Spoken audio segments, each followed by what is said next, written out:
저는 오늘부터 세 주간에 걸쳐서 우리의 삶을 아름답게 빚어가시는 좋은 토기장이 한 분을 소개하려고 합니다. 모든 사람들은 평생이란 긴 시간을 통해서 성장하고 변화해 갑니다. 어느 누구도 이루었다 할 자 없고 온전하다고 말할 자가 없습니다. 다 저마다 하나님 앞에 매일매일 말씀으로 새로워지고 우리의 허물과 부족함 주님 앞에 의탁하고 깨어지고 또 다시 잘라내고 그리스도 안에서 성장하는 과정, 그것을 믿음의 여정이다, Journey of Faith, 믿음의 여행이다, 그렇게 부르겠습니다. 이와 같이 어느 순간 어느 때도 이만큼 되었다고 할 수 있는 사람이 없기 때문에 우리가 한 덩이의 진흙처럼 토기장이 되신 그분에게 우리 자신을 내어드리고 새롭게 빚어주시도록 맡기는 이 예배와 말씀은 얼마나 중요합니까? 어제 함선호 장로님하고 대화하던 중에 이천에 있는 이 도예전에 갔던 말씀을 들었습니다. 장로님 그러세요. 도예전에 갔는데 그 전시장에 있는 여러 그릇들을 자신이 볼 때는 굉장히 잘 만들었다, 그런데 싸고, 자신이 볼 때는 이게 무슨 뭐 특별한 작품성이 있겠나 싶은데 엄청나게 비싸다는 거예요. 생각해 봤습니다. 흙의 재질이 달랐을까? 아니면 또 이 독이 자체가 사이즈가 달랐거나 아니면 특별한 재질이었기 때문에 그렇게 가격의 차이가 났을까? 그렇진 않을 겁니다. 어떤 건 몇천 원에서 만 원짜리, 어떤 건 똑같은 흙으로 빚어서 만들었는데 몇백만 원에서 몇천만 원짜리도 있더라는 겁니다. 흙의 차이는 아니죠. 그건 바로 그것을 빚어낸 토기장이가 누구인가에 따라서 작품이 달라진 겁니다. 저는 고흐를 참 좋아합니다. 그리고 그의 작품, 그리고 그의 인생을 생각할 때 참 아련한 마음도 있고 아픔도 있고, 그러면서도 이 고흐가 살아온 그 모든 여정들을 보면 예술가는 참 불쌍하고 안 됐다, 이런 생각을 해본 적이 있습니다. 그는 일평생 한 번도 지금 우리에게 유명하게 알려진 작품들, 사람들에게 제대로 제값을 받고 판 적이 없습니다. 미술상을 했던 동생이 겨우겨우 보내준 그 돈으로 물감과 종이를 사고 그것으로 그려서 남겼던 작품들, 그리고 자신은 권총 자살로 일찍 생애를 마감했지만 그 이후에 그가 남긴 작품은 어마어마한 가격으로 또 현대 미술 세계의 방향을 바꾼 인상파 그림의 아주 주된 그런 작품들이 되었죠. 그런데 생각해 봅니다. 고흐가 사용한 물감은 특별한 것이었을까? 고흐의 그 화폭에 담았던 그 종이가 재질이 특별했기 때문에 비쌌겠는가? 뭐 우리가 상식적으로 이해하는 대로 그건 아닐 겁니다. 고흐의 터치가 있었기 때문에, 그의 정신의 세계가 담겼기 때문에 작가의 능력에 따라 가치는 천차만별이 됩니다. 여러분, 우리의 인생도 그래요. 우리가 어떤 토기장에 의해서 빚어지느냐에 따라서 똑같은 인생 6, 70, 80을 살지만 그 삶의 가치는 전혀 달라질 수 있다는 겁니다. 사랑하는 여러분, 축하합니다. 저와 여러분은 정말 좋은 토기장이를 만났습니다.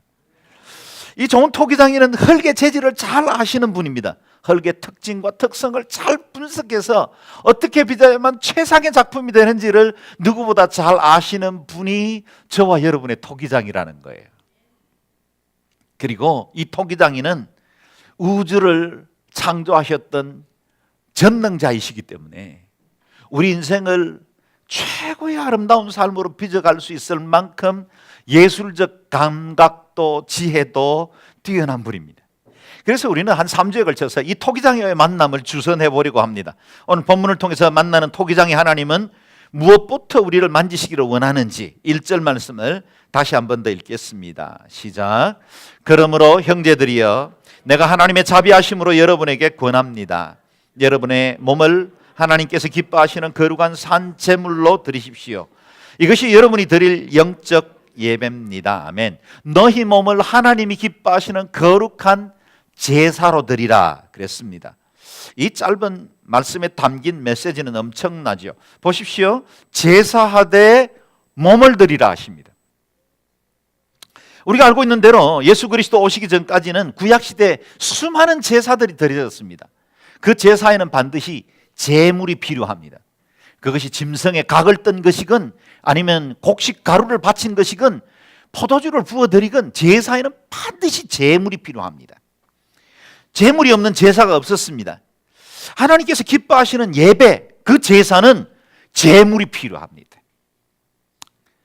제물, 영어 단어 자체가 말하듯 sacrifice, 이것은 희생을 전제로 합니다. 다시 말하면 몸으로 드리는 제사만 하나님 앞에 연락될 만한 제사가 된다는 거예요. 사람들은 어느 누구도 자신이 희생되는 것을 원치 않습니다. 더 편하고 싶지요? 안전하게 살고 싶습니다. 그리고 가능하면 여유 있게 넉넉하게 편안하게 살고 싶은 게 모든 사람들의 바람입니다. 그러나 우리가 참으로 하나님 앞에 바른 삶을 살려면 희생 없이는 바른 제사를 드릴 수 없다는 거예요. 희생 없는 제사는 참된 예배는 없습니다. 예배는 몸으로 하는 것입니다. 입술의 찬양, 느낌으로 드려지는 예배만으로는 하나님을 기쁘시게 할 수가 없습니다. 너희 몸을 하나님이 기뻐하시는 거룩한 산 제사로 드리라. 한국에서 여러 해 동안 생활하면서 한국인을 가까이서 지켜보았던 이케하라 마모루씨가 쓴 맞아 죽을 각오하고 쓴 한국인 비판, 이런 책이 있습니다. 여러분 잘 읽어보신 분들도 있을 겁니다. 이 책에는 한국을 무법천지 대한민국이다 그렇게 표현했습니다. 물론 일본을 다녀보신 분들은 정말 얄미울 만큼 꼼꼼한 건물이나 시설들, 그리고 도로 위에 표지판이나 이 도로 위에 있는 이 선 하나까지 너무 얄미울 만큼 정확합니다. 그런 일본의 문화에서 성장했던 그가 한국을 보면 무질서하기 짝이 없었겠지요. 그런데 한쪽에는 우리 그리스도인들을 질타하는 글도 있습니다.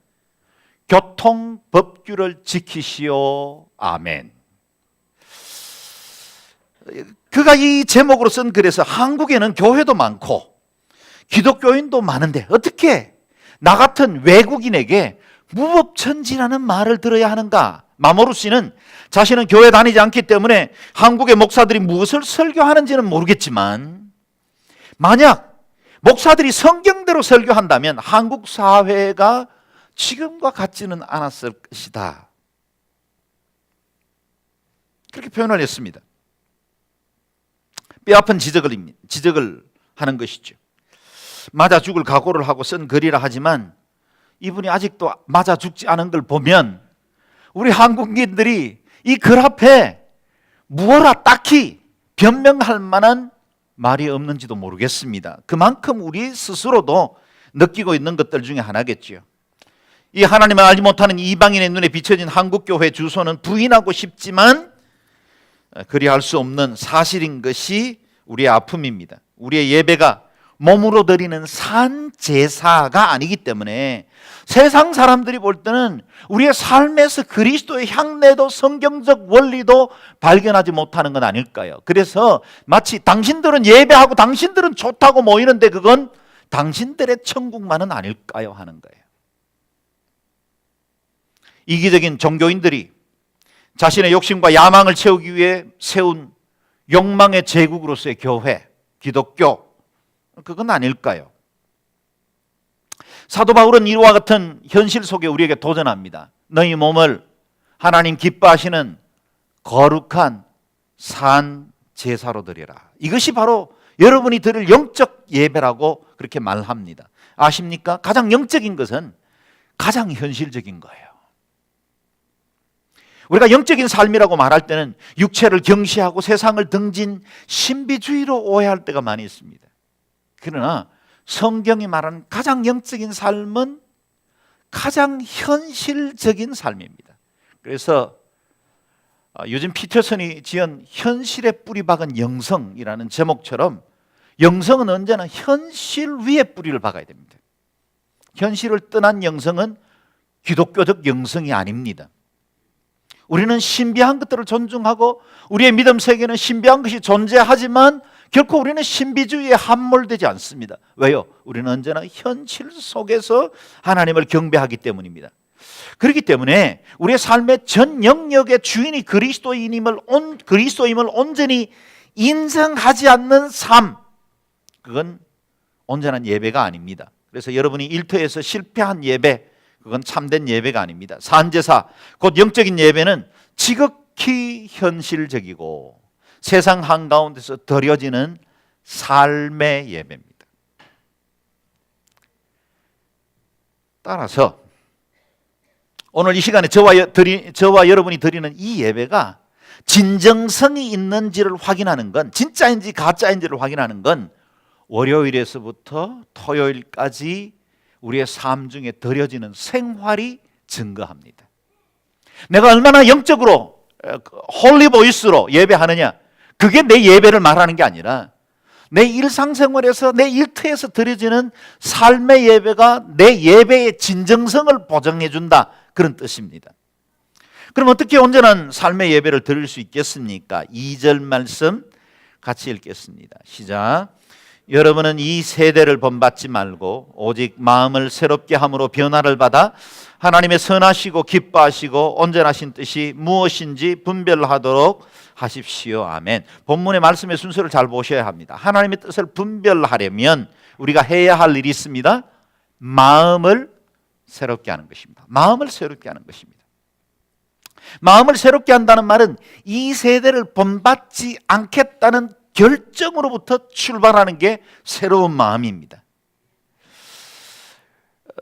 마음을 새롭게 한다는 말은 세상과는 다른 가치관에 따라 살겠다는 결단을 전제합니다. 하나님의 선하신 뜻, 기쁘신 뜻, 온전하신 뜻을 알고 싶습니까? 사람들은 하나님 뜻을 많이 알고 싶어 하죠. 그래서 때로 예언한다는 사람들을 찾아가기도 하고, 또 무슨 신령한 어떤 집회가 있으면 우리는 그곳에서 어떤 새로운 것들을 들을 수 있을까 찾아다니기도 합니다. 그러나 오늘 본문에서 말씀하시는 하나님의 선하신 뜻, 기뻐하시는 뜻, 온전하신 뜻은 내 삶에서 신령한 예배를 통해서 발견될 수 있다는 겁니다. 어떻게 우리가 그 뜻을 발견할 수 있을까요? 오늘 본문은 심플하게 말씀하시죠. 마음을 새롭게 하라. 영어로 이 마음은 mind, 그렇게 표현했습니다. 마인드를 새롭게 하라는 겁니다. 그 마인드를 새롭게 한 그것을 가치관이라 그렇게 부릅니다. 여러분, 가치관이 뭘까요? 내게 있어서 가장 중요한 것이 무엇인지, 나는 무엇을 더 중요하게 여기는가, 그게 바로 가치관이죠. 심플합니다. 판단의 기준이 되는 것. 내가 어떤 행동이나 어떤 사실들을 만났을 때 내가 그것을 판별하는 기준을 뭘로 삼고 있는가, 그게 바로 가치관입니다. 엘빈 토플러는 우리가 사는 이 시대를 마인드의 시대다, 그렇게 불렀습니다. 요즘 마인드라는 말 굉장히 광범위하게 사용합니다. 우리가 흔히 들을 수 있는 말들, 경영 마인드, 그렇죠? 또 국가 통치 마인드. 마인드라는 말은 한마디로 가치관을 의미합니다. 기업이나 국가의 마인드가 그 공동체의 미래를 결정하지 않습니까? 좋은 마인드를 가질 때 기업도 성장하고 또 그 기업을 통해서 사회적인 여러 가지 혜택도 흘려보낼 수 있습니다. 나쁜 마인드를 가진 국가 경영자가 끼치는 해악이 얼마나 심각한지 우리는 지난 몇 주간 동안 아주 심각하고 뼈저리게 경험하고 있습니다. 마인드가 중요해요. 한 여인으로 외로운 한 사람, 여러 고난과 인생을 겪었던 그 사람으로서는 얼마든지 인정해 줄 수 있고 이해할 수 있지만 그 잘못된 마인드 세트가 말이죠, 우리 한국 사회를 이렇게 혼란스럽게 만들어버려요. 어제도 10만 명 이상 되는 수많은 젊은이들, 수많은 시민들이 촛불을 들고 광화문에 모여야 되는 이 현실이 어떻게 일어나느냐고요. 마인드예요, 마인드. 여러분, 이건 국가나 어떤 기업에만 영향을 미치는 게 아닙니다. 교회 공동체도 마인드가 중요해요. 교회 공동체는 그 마인드를 목회 철학이라 그렇게 부르기도 하고 교회론이라 부르기도 합니다. 그런 형태로 드러나서 하나의 교회가 얼마나 건강성을 유지하고 이 세대에 하나님 말씀의 뜻을 드러낼 수 있는가, 그걸 결정하는 거예요. 개인도 마찬가지입니다. 저와 여러분이 가지고 있는 이 마인드가 내 삶의 방향을 결정합니다. 내 대인관계의 질을 형성을 하고 내가 무엇을 위해서 살고 어떻게 살아갈 것인가를 결정하는 것이 마인드예요. 그래서 주님은 너희 마음을 새롭게 하라, 마인드를 새롭게 하라는 거예요. 이 말씀은 2000년 전뿐 아니라 오늘 우리 시대에 얼마나 절실한 요청이 되고 있습니까?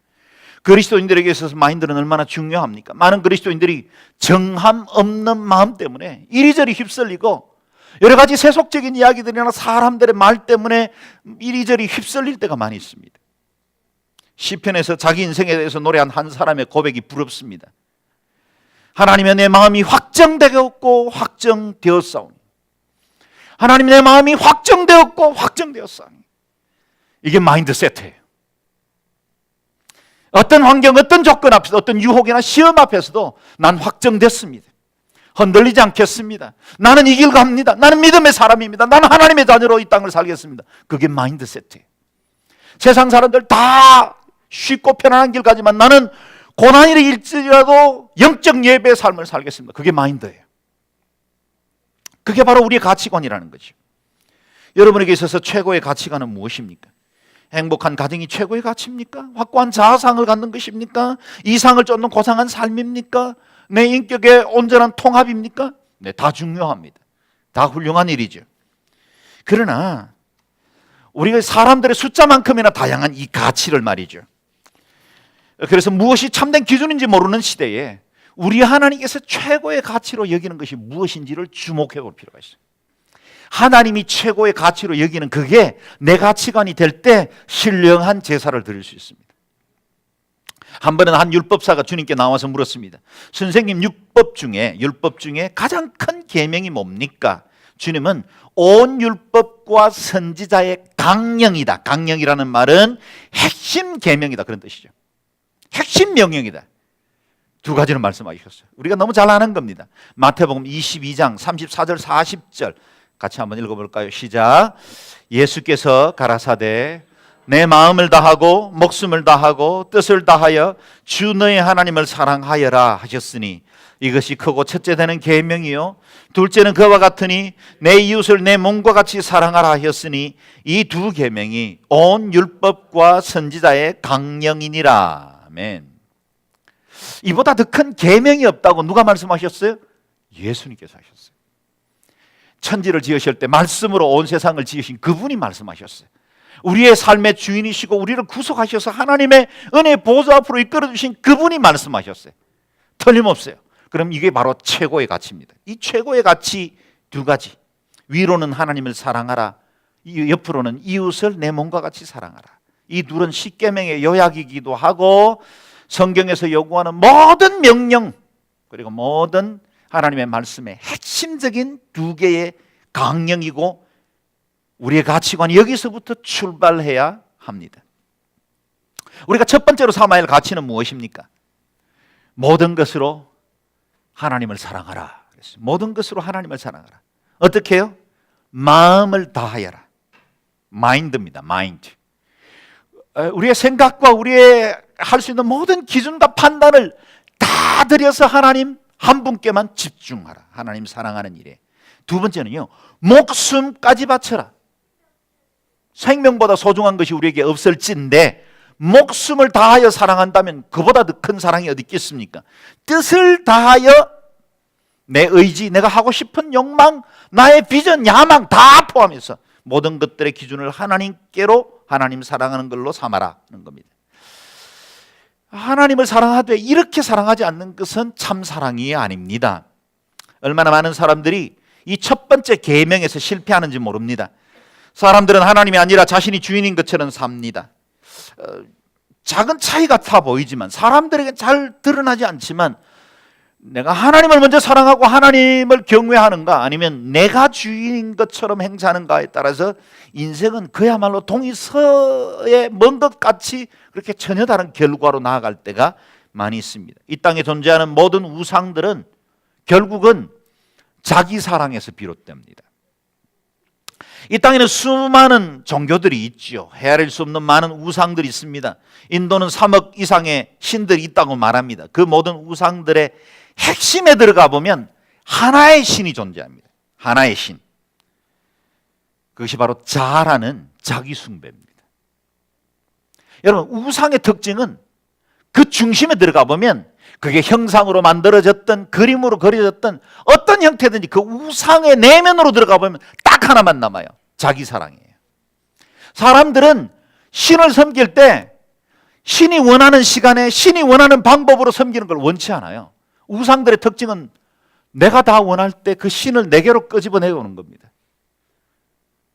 내게 어떤 필요가 있을 때, 내가 지금 어떤 어려움을 처했을 때 내가 찾는 신들이 다 달라요. 왜요? 내가 신이니까. 내 필요에 맞춘 조각된 새로운 신이기 때문에. 여러분, 우상이 형태를 만들기 때문에 우상이 되는 게 아닙니다. 그림을 그렸다고 해서 우상이 되는 게 아니에요. 우상은 내 마음 안에 내가 만드는 겁니다.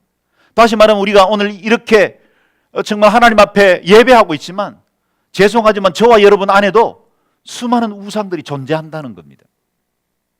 때로는 명예라는 이름으로 우상 숭배를 하기도 하고 세상의 재물, 가족, 또 내가 귀하게 여기는 어떤 가치들이 나를 마치 자기 숭배 사상처럼 그렇게 이끌어 갈 때가 많이 있다는 겁니다. 우상이 무엇입니까? 내가 원하는 신을 만드는 것이 우상입니다. 내가 원하는 것을 공급해주는 신, 내 필요에 맞춰지는 신, 내가 원하면 찾아가고 내가 필요치 않을 땐 안 가도 괜찮은 것, 그건 공통적인 게 우상이에요.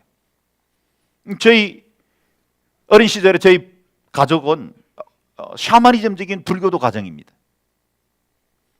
뭐 특별히 우리가 우상 숭배를 하기 위해서 찾아갈 일이 별로 없습니다. 우리가 필요할 때 가면 됩니다. 아들이 대학 입시를 앞두고 있어요. 그럼 공들이로 가면 됩니다. 지금 몸이 안 좋아요. 그러면 초청해서 푸닥거리 하면 됩니다. 내가 중심이에요. 신은 내 기준으로 움직여줘야만 돼요. 그게 우상 숭배입니다. 그렇다면 이걸 반대로 한번 바꿔서 생각해 보면 우리 하나님께서는 우리에게 요구된 예배가 있죠. 세상 사람들이 갖지 못하는 높은 기준을 가지고 우리로 그렇게 살도록 초대하십니다. 우상 숭배와 하나님을 섬기는 건 누가 도대체 중심이냐는 거예요. 누가 중심이에요? 가나안의 종교도, 히랍의 신들도, 동방의 밀교도 그 바닥에 들어가 보면 자신이 신으로 존재합니다. 자기의 욕구의 표현이 그렇게 우상으로 드러난 것이죠. 그래서 10계명의 첫 번째, 두 번째 계명은 하나님 한 분만 사랑하라는 거예요. 하나님 한 분만. 다른 어떤 우상도 형상도 만들지 말고 오직 하나님 한 분만 섬기라고 요구하고 있는 겁니다. 내 안에 있는 우상이 극복돼야 참된 하나님을 만납니다. 마인드세트를 새롭게 해야 돼요. 내 가치의 기준이 언제나 하나님이어야 합니다. 그래야 내 삶에 진정한 주의 뜻이 드러날 수 있고 참된 행복을 얻을 수가 있습니다. 여러분, 우리를 유혹하는 우상들이 얼마나 많습니까? 나 자신을 위해 만들어가고 있는 모든 야망, 욕심, 만몬이란 우상, 쾌락, 우리의 본능을 만족해 하는 그 많은 것들, 그것들이 신상으로 드러나지는 않아도 언제나 우리에게 우상처럼 우리의 삶을 지배하고 우리를 유혹할 때가 많이 있지요. 그래서 우리 주님은 우리의 삶의 마인드세트를 새롭게 하기를 요구하십니다. 내 마음을 다하고 목숨을 다하고 뜻을 다하여 주 너의 하나님을 사랑하라. 이것이 크고 첫째 되는 계명이라고 했어요. 쉽진 않아요. 그러나 이게 우리의 기준이에요. 우리는 대충 살도록 이 땅에 방치되지 않았어요.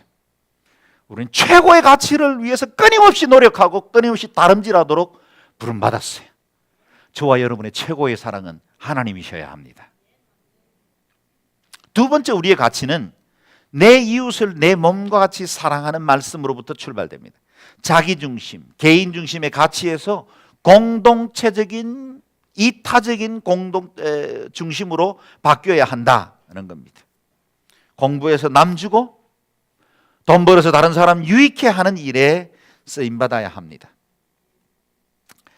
저는 너무나 감사하게도 기부문화가 자연스러웠던 미국에서 살 수 있는 기회가 있었습니다. 나누고 베푸는 일, 그것들이 특별한 일이 아니라 일상에서 자연스럽게 이루어지는 문화가 형성된, 그래서 청교도적 성경적 이 삶을 살아가는 그 미국 땅에서 살아갔던 것도 제게는 큰 은혜였고, 또 그와 같은 것들을 훈련할 수 있는 기회가 되었습니다. 여러분, 우리의 가치관의 변화가 필요합니다. 마음을 새롭게 해서 내 삶의 가치의 중심이 이동해야 합니다. 중심이 셀프 센터드에서 크라이스트 센터드로 우리의 중심 자체가 이동해야 돼요. 그래서 1:1 제자 양육의 핵심은 그리스도가 다스리는 삶, 크라이스트 센터드 라이프입니다. 그곳으로 옮겨지지 않으면 진정한 그리스도인의 삶을 살아갈 수 없다는 겁니다. 나 자신에서 하나님께로 옮겨져야 하고 개인에서 공동체로 옮겨져야 합니다. 그걸 훈련하는 곳이 교회입니다. 그것을 배우는 곳이 예배입니다. 그리고 그것을 실천하는 건 우리의 삶의 현장이에요. 크리스천다운 경영 마인드를 실천한 것으로 잘 알려진 이랜드의 박성수 회장님을 알 겁니다. 장로님이십니다. 물론 그도 완벽한 사람은 아닙니다. 그리고 한국 사회에서 정말 투명하게 기업을 운영하는 건 쉽지가 않습니다. 특별히 세금 문제는 더더욱 어렵죠. 오늘날에 일어나고 있는 이 크고 작은 수많은 부정, 또 이 비선 실세들, 다 이것들은 정도를 걷지 않기 때문에 생기는 일인데, 우리 박성수 장로님 정도 그러려고 부지런히 애쓰시는 분입니다. 뭐 노조의 이야기도 알고 있고, 또 무슨 임시직 문제 때문에 데모하던 것들도 저희는 압니다. 그러나 부정적 평가가 없지는 않지만 성숙한 크리스찬의 모델 중에 우리 한국 사회에 이만한 분이 있을까? 저는 개인적으로 그렇게 생각을 합니다. 그런데 그가 예수를 믿은 후에 변화된 3가지를 말해주고 있어요. 첫 번째, 자기 발견이다 그랬습니다. 예수 믿기 전에는 자신의 삶의 좌표가 있었다는 거예요. 자신의 삶의 좌표 중심에 언제나 자신이 있었다는 거예요. 좌표 중심에 자신이 위치하는 동안 언제나 자기가 중요했습니다. 그리고 자신이 행복해야 했고, 자신이 편안해야 했고, 자신이 존중받아야 했고, 사람들로부터 자신이 언제나 중요한 존재가 되어야 한다고 착각하며 사는 겁니다. 그런데 예수 그리스도를 인격적으로 만난 이후부터 자신이 상대적 존재인 피조물이라는 사실을 깨달았다고 고백합니다. 나는 상대적이구나. 더욱더 절대적인 기준이 따로 있구나. 그래서 자기 중심에서 하나님 중심으로 좌표가 옮겨졌다는 고백을 합니다. 가치 중심이 바뀐 것입니다. 둘째, 그의 고백은 가치관이 변화되었다 그랬습니다. 예수 믿기 전에는 큰 것이 좋은 것이고 작은 것은 왠지 부족하고 모자라는 것, 높은 것은 좋은 것이고 낮은 것은 나쁜 것이라고 여겼던 때가 있었다는 겁니다. 부유한 것은 좋은 것이고 가난한 것은 나쁘다고 생각했습니다. 그런데 이런 가치관을 가진 사람들은 끊임없이 높아져야 하고, 다른 사람 짓밟아야 하고, 경쟁을 해야 하고, 인정받아야 하고, 자신이 화제의 중심에 서야만 합니다. 그런데 그가 예수님을 만나고 나서는 가치의 기준이 바뀌었습니다. 성경적 눈으로 바뀌었다는 거예요. 그래서 부정직한 대통령보다는 청소부를 더 존중하는, 더 위대하게 평가하게 되었다 고백합니다. 현재보다는 미래가 중요하고 물질보다는 영적인 것에 더 큰 가치를 부여하게 되었습니다. 외면보다는 내면이 중요한 것을 이해하게 되었다 그랬습니다. 참 우리 마음속에 도전을 주는 거죠. 마지막 3번째는 자신을 향한 하나님의 계획을 알게 되었다 그랬어요. 예전에는 삶의 목적이 없었고 방향도 제대로 정하지 못한 채 단지 열심히 살면 되는 줄 알았습니다. 그래서 여러 가지로 노력도 하고 수고도 했지만 이제는 무엇을 위해서 살아야 되는지, 무엇을 위해 경영을 해야 되는지, 기업을 운영해야 되는지 깨닫게 되었다, 그렇게 고백을 했습니다. 그의 인생의 종착역이 얼마나 달라졌을까? 이와 같은 깨달음, 예수님 안에서 변화된 이 가치관으로 인해서 그의 삶의 결과가 얼마나 달라졌을까 생각해 보면 정말 복받은 분임에 틀림이 없다, 제대로 인생의 가치를 발견한 분이다 라는 사실을 알게 됩니다. 사랑하는 여러분, 참된 가치를 알지 못한 채로 이곳저곳 이 일 저 일 기웃거리며 이것이 행복인가, 이것이 나를 즐겁게 하는 것인가 방황하는 현대인들을 보고 계십니까? 잘못된 가치관, 국수주의, 이기적인 인종주의, 이런 것들에 묶여 있어서 일어나는 수많은 전쟁과 부정과 부패, 그리고 오늘날의 여러 가지 현실적인 아픔들을 보고 계십니까? 자기 욕심을 위해 다른 사람들의 행복은 생각조차 없는, 그래서 짓밟아버리는 이 땅의 만모니즘을 보고 계십니까? 다 잘못된 가치의 기준에서 비롯되는 겁니다. 그래서 토기장이 되신 우리 하나님 앞에